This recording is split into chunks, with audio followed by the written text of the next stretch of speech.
Here we have our ingredients and we are going to begin to add them to the bowl. First, we will start with the flour. We're going to add 4 cups and then we are going to add the salt. After the salt, we will finish by adding our water and then we may begin to mix. You want to mix your dough until you get a very thick consistency.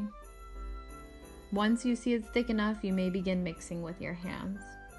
Now this dough does not require the refrigerator, so we do not need to chill the dough.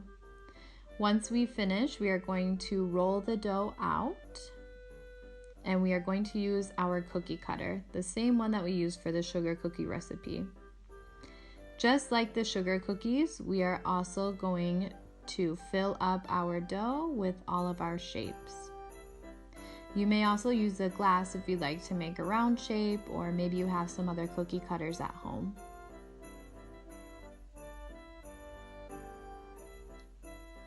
And we are going to poke a hole in all of our ornaments, but make sure that you will leave enough space so that when they dry, you can put the string through easily to hang them. Next, we put them in the oven, and if they come out a little moist, that's okay, just leave them out for a few days. Next, we are going to decorate our salt dough ornaments. We decided to use paint. Just make sure that your ornaments have completely dried before you begin to decorate them.